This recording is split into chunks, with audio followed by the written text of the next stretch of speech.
자, 그 다음에 3번 문제 같은 경우에는 이게 지금 사례로 나왔어요. 자, 사례로 나왔는데 이거 그러니까 하나씩 맞춰보는 거잖아요. 그러니까 A를 기역과 B를 니은과 이렇게 맞춰보는 문제였어요. 자, 뭐 약간 독서에서 1번, 이거 1, 2에서 3번 사이에서 약간 시간을 뺏어볼까 했던 것 같은데 전혀 안 뺏겼겠죠. 자, 왜냐면 A에서 처음 나왔을 때 무시하고 읽었다. 이게 첫 번째 전략이었어요. 근데 다시 등장했으니까 문맥을 통해서 의미를 가정하고 읽어봐야겠다. 그래서 두 가지 전략을 쓴 거예요. 그쵸? 그러니까 자, 이거 사용 중인 전략을 계속 사용하기로 결정한 것이 아니라 원래는 무시 전략이었는데 그 다음에는 이제 추론의 전략으로 바꿨잖아요. 그치? 그러니까 1번이 틀렸죠. 계속 사용하는 게 아니었습니다. 자, 이거 좀 쉬우니까 좀 간단하게 봤어요. 자, 그러면 4에서 7번 제시문도 한번 보겠습니다. 자, 4에서 7번 제시문은 자, 제시문 자체는 첫 번째 문단에서 경마식 보도, 자, 경마식 보도에 대해서 얘기를 했습니다. 경마식 보도 수능 특강에 나왔어요. 그쵸? 자, 경마식 보도 같은 경우에는 누가 누구를 이기고 있다. 그 다음에 지지율이 몇 %다. 막 이런 식으로 계속, 그러니까 경주마처럼 뭐 1번만, 2번만, 뭐 얘가 더 잘 나갑니다. 뭐 두 번째가 이깁니다. 약간 이런 식의 보도를 경마식 보도라고 하는데, 자, 이 첫 번째 문단에서는 경마식 보도에 특성들이 나와 있어요. 그래서 첫 번째는 지지율 변화, 득표율 예측 등을 집중보다는 선거 방식이다. 이렇게 설명이 되어 있고, 자, 이거는 자 선거일에 가까울수록, 자 선거일에 가까울수록 조금 더 많이 발생하고요. 그 다음에 이게 새롭고 재미있는 정보, 자 새롭다, 재밌다. 자, 그 다음에 새로운 뉴스를 제공하는 방편. 자, 그래서 새로운 뉴스를 계속 제공할 수 있는 약간 재료가 될 수 있죠. 그 다음에 무관심 유권자들을 약간 이게 이 선거에 관심을, 선거 참여, 자, 참여하도록 유도할 수가 있어요. 이거 재밌잖아요. 그쵸? 자, 그 다음에, 이게 좀 안 좋은 점이 있는데, 자, 뭐가 안 좋은 점이 있었죠? 중요 의제에 대한 설명. 자, 중요 의제에 대한 설명은 점점 줄어들고, 그 다음에 경쟁 결과만이 나타난다는 안 좋은 점이 있다라고 해서, 자, 경마식 보도에 개념이 나와 있고, 뭐 장점과 단점이 설명되어 있는 게 첫 번째 문단이었어요. 자, 그러면 두 번째 문단에서 뭐가 설명되어 있느냐 하면, 이게 공직선거법. 자, 선거법의 내용이 나와 있습니다. 공직선거법의 내용의 핵심은 선거일 6일 전부터 투표 마감 시작까지는 금지되는 조항에 대해서 나와 있어요. 그래서 이거는 신뢰할 수 있는 여론조사 결과를 하더라도 선거일에 임박해서 보도하면 이게 결과에 영향을 미칠 수 있다는 점에서 자, 이 공직선거법은 그러니까 국민의 알 권리와 그리고 언론의 자유, 그치? 그래서 이제 언론의 자유와 관련해가지고 자유에 대해서 이거 이거 침해하는 거 아니야? 왜 보도를 못하게 해? 라고 얘기를 했지만, 근데 이거 헌법 침해 아니야. 그래서 얘는 합헌 판결이 났다. 이런 얘기가 나옵니다. 그렇죠? 그 다음에 이게 첫 번째 공직선거법에 대한 얘기였으면, 자, 두 번째가 뭐냐면, 자, 선거방송심의에 관한 특별규정. 자, 선거방송심의, 이거 특별규정에 대한 설명을 하는데, 자, 얘는 뭐라고 나와 있느냐면 왜곡 보도를 금지하라 라고 해서 자, 왜곡하지 말아라. 요거 얘기했고요. 그 다음에 서열이나 우열을 나타내는 보도. 그러니까 이제 오차 범위 내에 있을 때, 자, 오차 범위 내에 있을 때는 자, 이걸 그냥 무조건적으로 우열이나 서열을 드러내는 이야기를 마음대로 하지 말아라. 자, 이렇게 얘기가 돼 있고요. 자, 그 다음에 선거 여론조사 보도준칙. 그래서 세 번째는 그냥 보도준칙. 자, 보도준칙에서는 뭐라고 얘기를 하고 있느냐 하면 이것도 오차범위 내에 있을 때 얘기예요. 오차범위 내에 있을 때는 자, 오차를 감안하여 표본 오차를 감안하여 여론조사 결과를 정확하게 보도를 요구하는데 오차범위 내에 있을 때 경합이라는 표현은 자, 경합이라고 하는 표현까지는 가능하지만 자, 여기 서열하거나 오차범위에서 앞섰다처럼 우열을 나타내지 말아라. 자, 우열을 나타내는 표현은 안 된다라고 하는 게 두 번째 문단이었습니다. 선생님 두 번째 문단 왜 조금 자세히 했는지 아시죠? 이거 문제가 있었어요. 자, 그 다음에 세 번째 문단에서 보시면 자, 토론에 대한 얘기가 나오죠. 그쵸? 자, 이거는 그냥 주제만 쓸게요. 이게 이제 세 번째 문단에서 자, 토론회 뭐 대통령 선거할 때 토론회 본 적 있으시죠? 그쵸? 선거방송 토론회가 활용될 수가 있는데 자, 여기 공직선거법에서 5인 이상의 국회의원을 가진 정당 자, 이나 직전 선거에서 3% 이상을 득표한 정당이 추천한 후보자. 그리고 뭐 약간 그리고 이제 뭐 여론조사 결과 평균 지지율 5% 이상인 후보자. 그러니까 약간 유력 주자나 유력 정당이 추천한 자, 이런 사람들만 이 토론회에 참여할 수 있게 되는 것인데, 자, 이 초청 대상이 아닌 후보자들을 위해서는 또 별도의 토론회 개최가 가능하고 시간과 횟수를 다르게 할 수 있다. 자, 이 말은 뭐야? 여기에서 제외된 사람들도 토론할 기회를 주긴 줘야 되니까 따로 준다, 이런 얘기예요. 약간 좀 무의미하겠지만 따로 준다는 뜻이에요. 그래서 맨 마지막 문단에 써 있는 게 뭐냐면, 자, 다수 의견과, 그래서 이제 네 번째 문단에서 요거에 대해서, 자, 다수 의견과, 자, 소수 의견이 있죠. 자, 다수 의견 같은 경우에는 이게 국민들이, 유권자들이 정확한 정보를 제공하는 데 훨씬 더 중점을 두고 있기 때문에 이렇게 하는 게 맞다 이거예요. 자, 소수 의견은 너 이렇게 하면은 자, 군소 정당들 어떻게 하느냐라고 하면서 군소 정당의 기회를 뺏는 것 아니냐, 약간 이런 식의 의견을 가지고 있다. 약간 이렇게 정리가 되는 거죠. 그렇죠? 자, 여러분들 이거 되게 빨리 읽었을 거예요, 아마. 그렇죠? 읽는데 되게 약간 막힘없이 읽으시고요.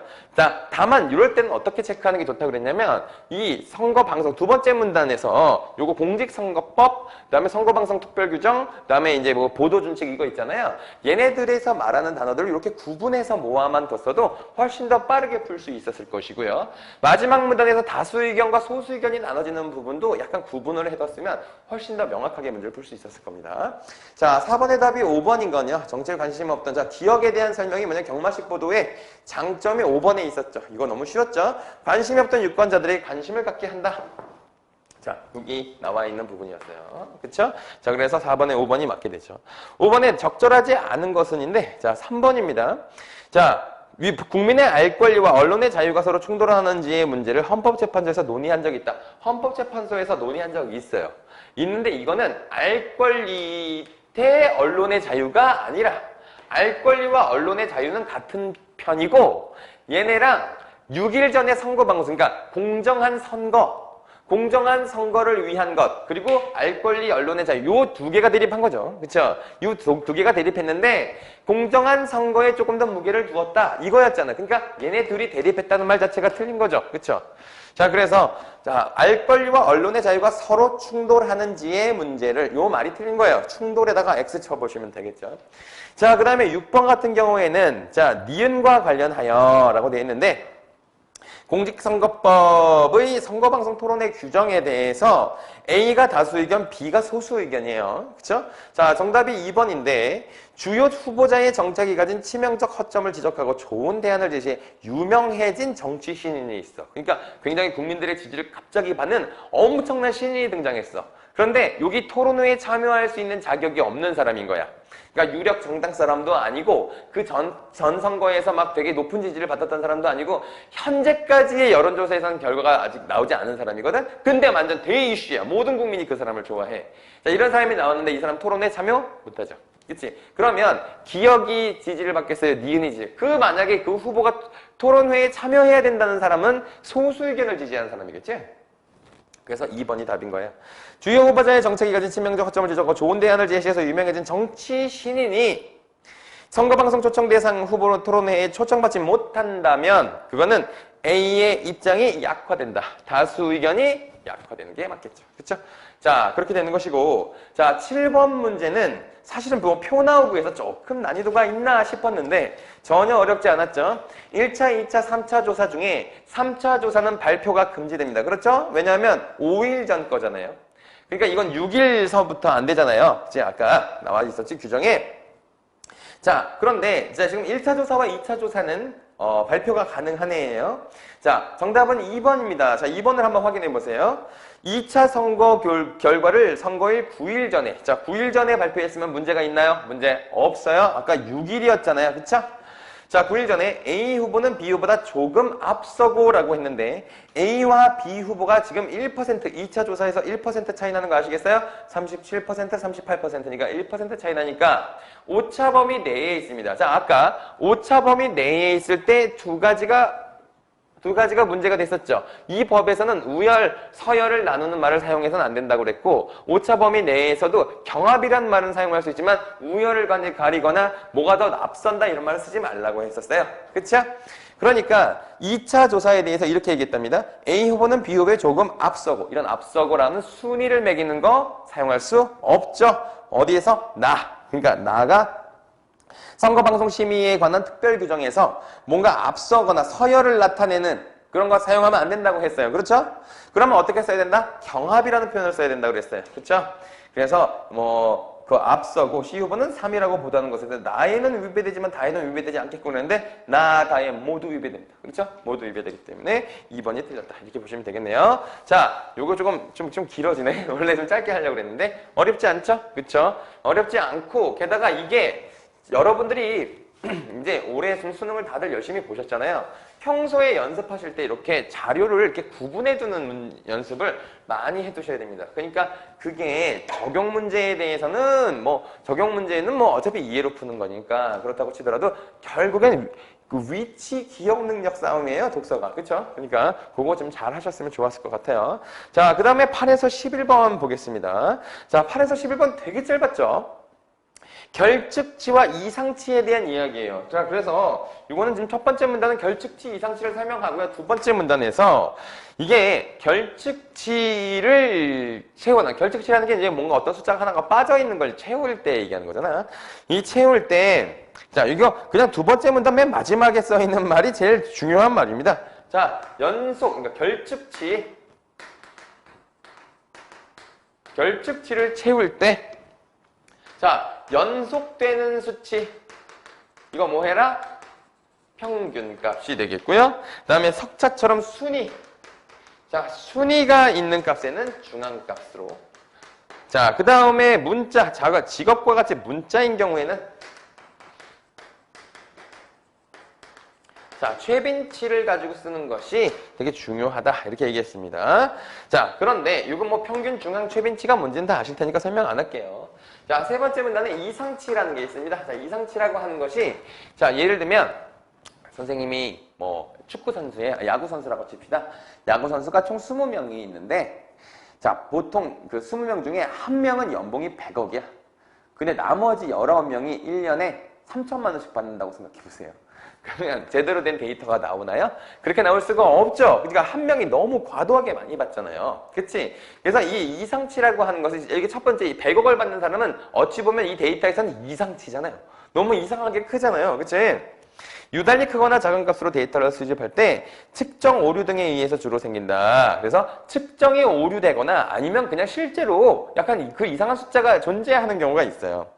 정상적인 데이터라도 데이터의 특징을 왜곡하는 데이터 값이 있을 수가 있어요. 예를 들어 프로 선수의 연봉 얘가 나와 있어요. 그렇죠? 그러니까 이제 이 이상치가 발생하는 첫 번째 원인은 뭐냐면 측정 오류예요. 측정 오류. 예를 들면 단위를 잘못 쓰는 거 있잖아요. 그렇지? 두 번째는 뭐냐면 실제로 약간 연봉값 같은 경우에 연봉값처럼 어떤 사람이 특별하게 많이 받는 특이한 사람이 있을 수가 있잖아요. 이럴 때는 뭘 사용하는 게 좋냐면 이럴 때는 중앙값을 사용하는 게 좋다는 거예요. 중앙값은 딱 순서대로 나열했을 때 딱 중간에 있는 사람이잖아요. 중간에 있는 수치잖아요. 그쵸? 자, 그런데 평면상에 있는 점들의 위치를 나타내는 데이터에도 이상치를 발견할 수 있다. 대부분의 점들이 가상의 직선 주위에 모여 있다면, 자, 이게 무슨 말이냐면 이게 자, 네 번째 문단에 대한 설명을 그래프를 가지고 한번 설명을 한번 해볼게요. 자, 점들이 이렇게 모여 있다고 쳐보십시다. 그리고 여기에 점 이렇게 있는 거예요. 자, 이렇게 있을 때, 자, 우리가 그냥 상상해 봤을 때 말이에요. 자, 얘가 이 점이 이렇게 몰려 있으니까 이렇게 생기는 점이 이렇게 생긴 선의 L이 좋은 선이겠지? 그러면 얘네들이 어때요? 얘네들이 이상치라고 나타날 수 있는 거 아니에요? 그렇지? 자, 그런데 이거를 구하는 방식이 뭐가 있느냐면 A 기법이라고 하는 것은 이건 이거예요. 임의의 두 점을 이렇게 딱 만들어요. 이렇게 해서 요것과 관련된 아이씨 미안합니다. 요것과 수직인 선을 이렇게 하나 그어. 그래놓고 얘랑 여기 약간 요 거리 안에 들어온 애들을 한번 찾아보자 해서 요 거리 안에 들어온 점들의 숫자를 세는 거야. 그런데 이게 하나가 있을 수가 있고 또 다른 색깔 펜이 없나요? 다른 색깔이 있어요. 자, 예를 들면 얘랑 얘였다고 쳐봐. 그럼 이렇게 생겼지, 이렇게. 자, 이렇게 생긴 애가 있는데 여기 안에 있는 점의 숫자를 세보는 거예요. 그리고 없나? 분필이 없어졌죠? 자, 미안해요. 잠깐만요. 자, 그래서 뭐 또 어떤 거는 요 두 점이라고 쳐서 이렇게 생긴 애가 있다고 쳐봅시다. 이렇게 여러 개의 들어올 수 있는 이상치를 두 점 사이 후보 직선을 그어서 나머지 점들과 후보 직선 사이의 거리를 구하고 그 거리가 허용 범위 이내인 점들을 정상치 집합에 추가한다. 그러니까 이게 허용 범위예요. 요 허용 범위 내에 있는 점들의 숫자를 세는 거예요. 점들의 숫자를 셌는데 이거 세봤을 때 이게 이제 정상치 집합에 추가하는데 정상치 집합의 점의 개수가 미리 정해둔 기준, 즉 문턱값보다 많으면, 근데 만약에 여기 포함된 숫자들을 한번 세보자. 만약에 얘는 한 7개고 그 다음에 이 빨간색이 한 11개고 그 다음에 얘는 한 24개고 얘는 한 9개고 이렇게 있다고 쳐봐. 근데 문턱 숫자가 10이야. 10이야. 10이면 뭐가 제외되겠습니까? 자, 이 빨간색으로 할게요. 얘 제외되죠. 11은 통과했죠. 10이었으니까. 24 통과했죠. 9개. 이렇게 제외되면 요 선이나 요 두 개만 뭐에 들어간다? 거기 최종 후보군에 들어가서 최종 후보군에 대한 포함된 직선 중에서 정상치 집합 데이터 개수가 최대인 직선. 그럼 최대면 뭐야? 24개짜리 있죠? 이 24개짜리를 L로 정한다는 거예요. 그렇죠? 선생님 그림을 좀 못 그려가지고 미안합니다. 이게 무슨 말인지는 아시겠죠, 근데? 그러니까 이게 이제 다중회귀 분석이라고 해가지고 쉽게 말하면 이렇게 막 점들이 막 이렇게 막 찍혀 있는데 여기를 잘 보여주는 나태는 직선 하나를 구하는 방식인 거야.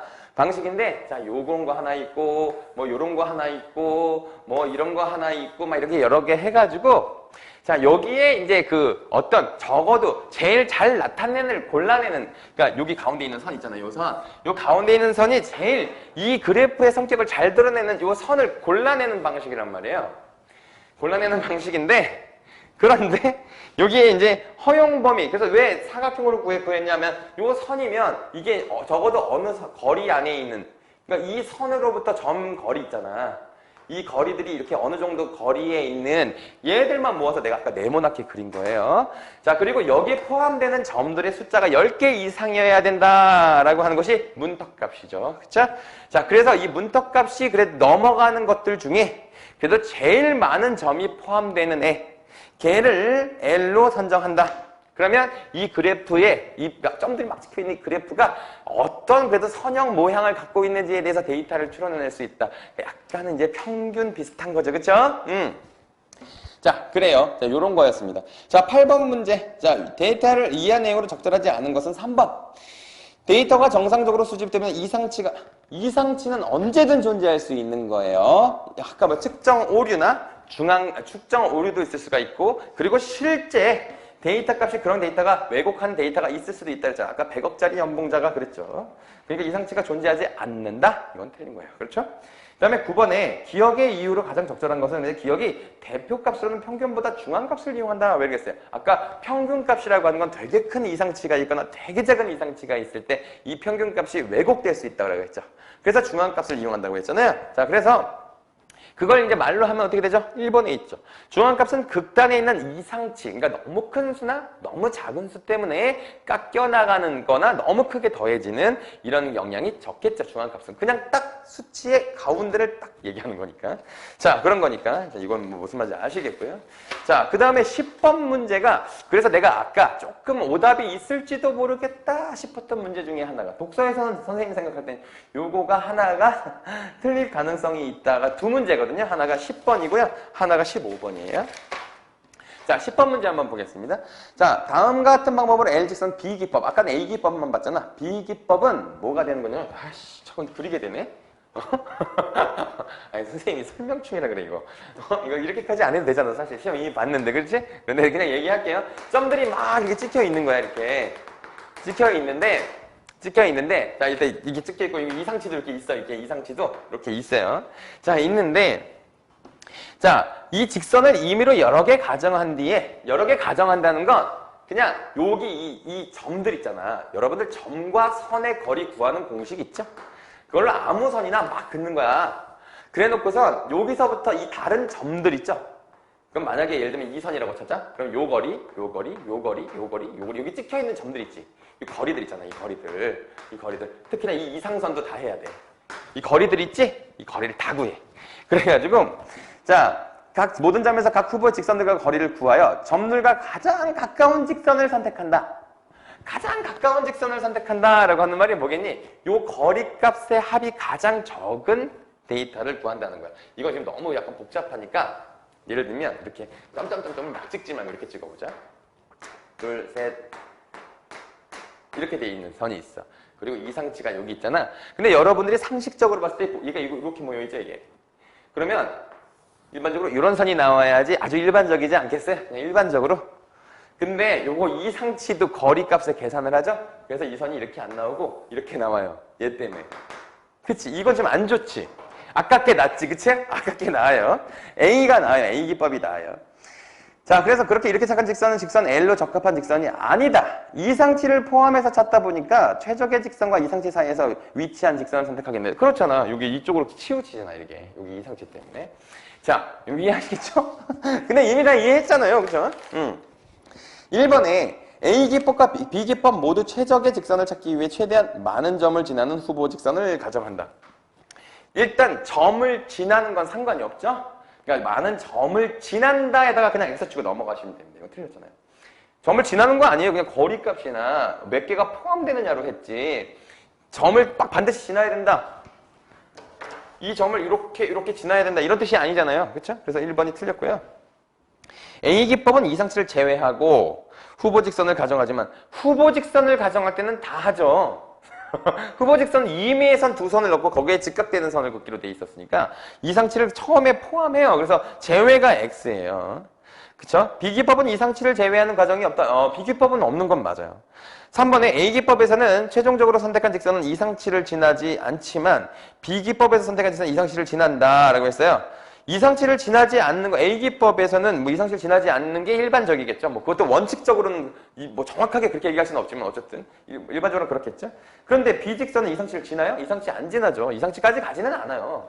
그리고 4번에 A기법은 이상치의 개수가 문턱값보다 적으면 자, 후보 직선을 버리지만 자, 이상치의 개수가 문턱값보다 작을 때 버려요? 아니죠.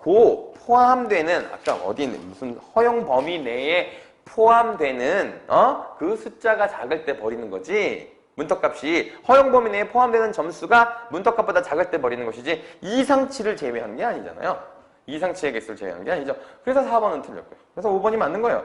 A기법에서는 후보 직선의 정상치 집합에는 이상치가 포함될 수 있다. 그랬잖아. 임의의 점 2점이니까 거기 후보에는 들어갈 수 있어. 다만 뭐에는 들어갈 수가 없을까? 최종 후보군에는 포함되지 않겠지. 근데 후보에는 들어갈 수 있죠. 이 후보 직선은 이상치를 지날 수 있다. B기법에서 후보 직선은 이상치를 지날 수 있다라고 했어요. 자, B기법을 생각해보면 후보 직선이 이상치를 지나는 후보 직선이 선을 아무거나 긋는 게 후보 직선이에요. 얘네들은 선을 아무거나 긋는 거야. 그러니까 이런 것도 후보 직선이고 뭐 이렇게 생긴 것도 후보 직선이잖아. 후보 직선은 아무렇게나 긋는 거기 때문에 포함될 수 있어요. 지날 수 있습니다. 그렇죠? 아시겠죠? 자, 그래서 11번의 답은 2번이었고. 그렇죠? 자, 그 다음에 12번에서 17번 제시문 보겠습니다. 자, 이거가 이제 9월에 최초에 등장한 문제가 15번에 있죠. 그러니까 이제 이게 약간 조금 귀찮은 문제예요. 그래서 학자 둘을 비교하는데 얘는 동의하고 얘는 동의하지 않는다. 자, 요걸 좀 따져내서 요거는 시간 뺏는 문제가 있는 거예요. 그게 시간 뺏는 거죠. 자, 요거는 이제 정리를 하면은 되게 좋은데 지금 선생님이 생각했던 것보다 너무 오래 찍어가지고 좀 정리를 조금 줄일게요. 자, 가 한번 해보겠습니다. 자, 가는 한비자의 입장을 정리한 거예요. 한비자는 일단 기본적으로 노자의 입장을 따르기는 따르는데 노자의 말 중에 뭘 좀 싫어했느냐 하면 자, 하나, 둘, 셋, 네 번째 문단 보겠습니다. 세 번째 문단부터 볼게요. 이 노자가 이 도라고 하는 것이 영구불변이라고 했거든요.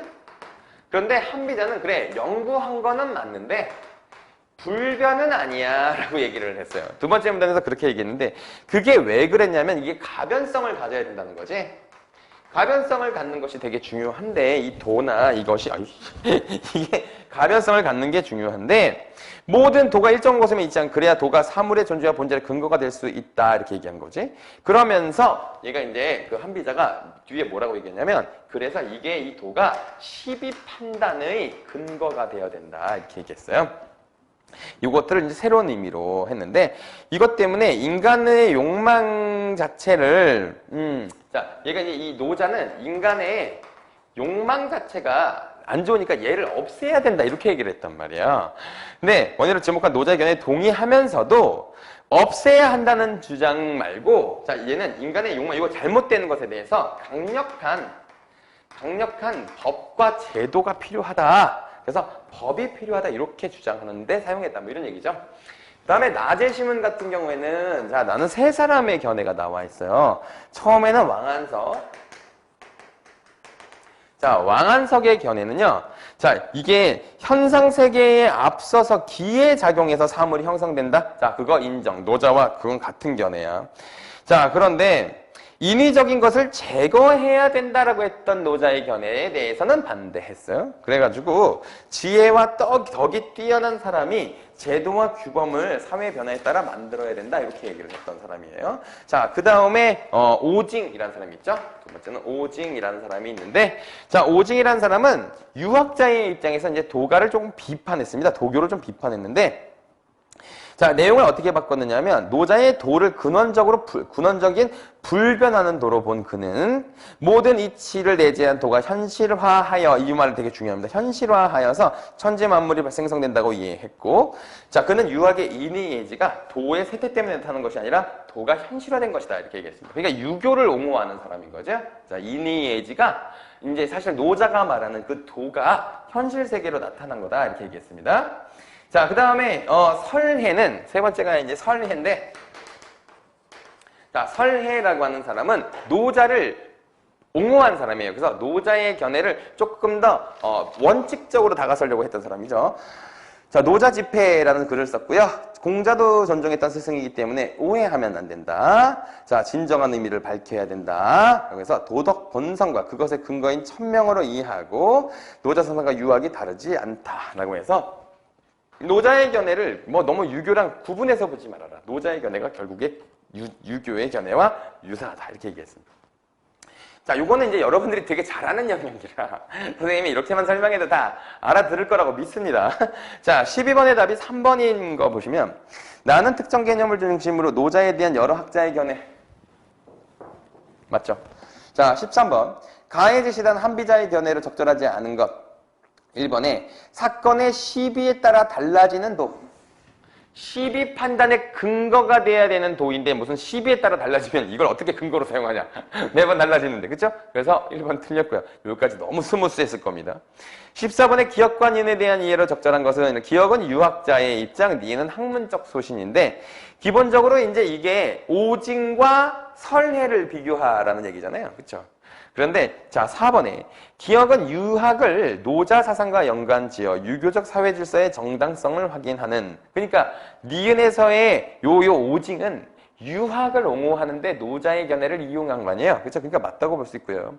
유학에서 이단으로 치부하는 사상의 진위를 밝히 오해. 유학에서 이단으로 치부하는 사상이 뭔데요? 그게 도교잖아요. 그래서 아까 얘기했듯이 맨 마지막에 여기 나오는 이 설해는 노자의 이 도교가 굉장히 유교보다도 조금 우선하는 것이다. 이렇게 얘기를 한 사람이니까 이것도 14번에 4번이 맞는다는 거 이거까지는 엄청 쉬웠을 거예요. 그렇죠?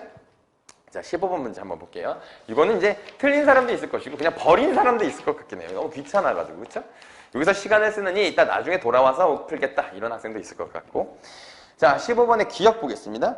기억은 도는 만물의 근원을 만물을 통해 드러나는 것이지 만물에 앞서서 존재하는 것은 아니다 라고 했는데 이거 왕한석과 오징 이 둘을 비교하는 거잖아요. 둘 다 X죠. 왕한석도 먼저 존재한다고 그랬고 오징도 그거에 대해서 뭐 반대하지 않았어요. 그렇죠? 자, 그러니까 이거 뭐 근원적으로 불변하는 도 뭐 이렇게 얘기했으니까 얘도 그건 부정하지 않았으니까 기억은 둘 다 X. 리에는 인간 사회의 규범은 이치를 내재한 근원적인 존재인 도가 현실에 드러난 것이다 라고 했는데 이거는 오징은 동그라미를 칠 것 같아요. 근데 왕한석은 X를 짓겠죠. 왜? 왕한석이 왜 X냐면 인간 사회의 규범은 이치를 내재한 근원적인 존재인 도가 현실에 드러난 것이 아니라 이 왕한석견의 왼쪽 맨 밑에 보시면 이게 규범 제정과 같은 인간의 적극적인 개입, 그러니까 인간의 개입이 필요하다고 한 것이지 규범이 내재한 근원적 존재가 드러난 것이라고 하지 않고 인간이 여기서 참여해야 되는 거다라고 얘기를 했어요. 그래서 니은은 또 왕한석 X, 오징 동그라미 이렇게 되죠. 디귿은 둘 다 오오예요. 둘 다. 도는 현상세계 너머에만 머물러 있지 않고 세상 일과 유기적으로 관련된다. 이건 오오. 그쵸? 자, 그 다음에 리을에서는요. 도가 변화하듯이 현상세계가 변하니 현실 사회의 변화에 따라 인간 사회의 규범도 변화해야 된다. 왕한석은 그렇고요. 오징 같은 경우에는 현상세계가 변한 현실 사회의 변화에 따라 인간의 사회 규범도 변해야 된다라고 했는데 도가 변화한다를 동의하지 않았어요. 오징은 도는 근원적인 불변하는 것이다 이렇게 얘기를 했거든요. 그래서 리을은 왕한석 O, 오징 X 이렇게 됩니다. 그래서 답이 4번이에요. 그렇게 맞춰보시면 됩니다. 그렇죠? 자, 그렇게 되고요. 그 다음에 16번 문제는 자, 이게 왕부지의 견해가 나와 있는데 이거 정답만 얘기할게요. 5번이거든요. 설해는 노자, 그러니까 도교 사상을 옹호한 사람이에요. 근데 왕부지는 자, 노자 사상을 비판하고자 한 사람이었어요. 그러니까 5번에 봐보세요. 나의 설해가 기존의 노자 주석서를 비판하며 드러낸 학문적 입장이 유학의 실용적 가치, 얘는 유학을 주장한 사람이 아니잖아요. 유학의 실용적 가치를 부각한다. 이게 틀린 거지. 얘가 왜 유학의 실용적 가치를 부각해? 아니죠? 얘는 노자의 도교 사상을 부각한 사람이잖아요. 그래서 틀린 거예요. 자, 이런 식으로 맞춰보셔야죠. 그쵸? 이것도 정보 모으기. 아마 시간은 여기서 제일 많이 썼을걸요? 그렇죠? 여러분들 시간은 여기서 제일 많이 썼을 것 같아요. 근데 12, 13, 14번이 너무 쉬웠어요. 그치? 그 다음에 15번은 시간이 많이 걸렸겠지만 사실은 거기 근처를 찾아가 보시면 왜냐면 얘네들이 다 어때요? 길어요? 얘는 한 비자는 조금 길었지. 얘네들이 다 짧잖아. 그러니까 얘네들의 키워드들을 따로 모아놓는다고 생각해봐요. 왕한석의 주장, 오징의 주장, 설의의 주장. 얘네들 정보만 따로 모아놨다고 생각하면 쉽게 풀 수 있죠. 그쵸? 자, 그래서 했을 겁니다. 독서는 여기까지 할 건데 독서 어떠셨어요? 독서 자체는 제시문 자체는 어려운 거 하나도 없었어요. 셋 다. 4개 다. 제시문 하나도 안 어려웠어요. 근데 다만 문제에서 아까 10번 문제 같은 경우에는 이 그림이 어떤 걸 의미하는지를 이해하지 못하는 학생들이 있을 수가 있을 거고 L이 이게 뭐야? 어떻게 구하라는 거야? 그거 이해하지 못하는 학생이 조금 있을 수가 있죠. 그러니까 조금 연습하신 분들은 다 했을 텐데 연습 안 되신 분들 같은 경우는 그거 좀 어려웠을 수가 있어요. 자, 그 다음에 15번은 이걸 몰라서 못 풀었다기보다 시간을 많이 쓰고 헷갈리니까 맞춰보다니까 1번이 분명히 아까 괜찮았는데 어머나 얘가 딴 것도 같이 맞네 이렇게 해서 막 헷갈린다 그래서 막 스트레스 쌓여서 이따가 마지막에 시간 나면 풀겠다 해가지고 제껴뒀다가 못 푼 학생이 있을 수도 있고요. 16번 문제 같은 건 너무 쉬웠고 그래서 여기 독서에선 딱 틀릴 만한 문제가 10번, 15번 요 2개밖에 없었습니다. 자, 그럼 독서는 여기까지 하고 문학은 조금 이따가 만나보도록 하겠습니다.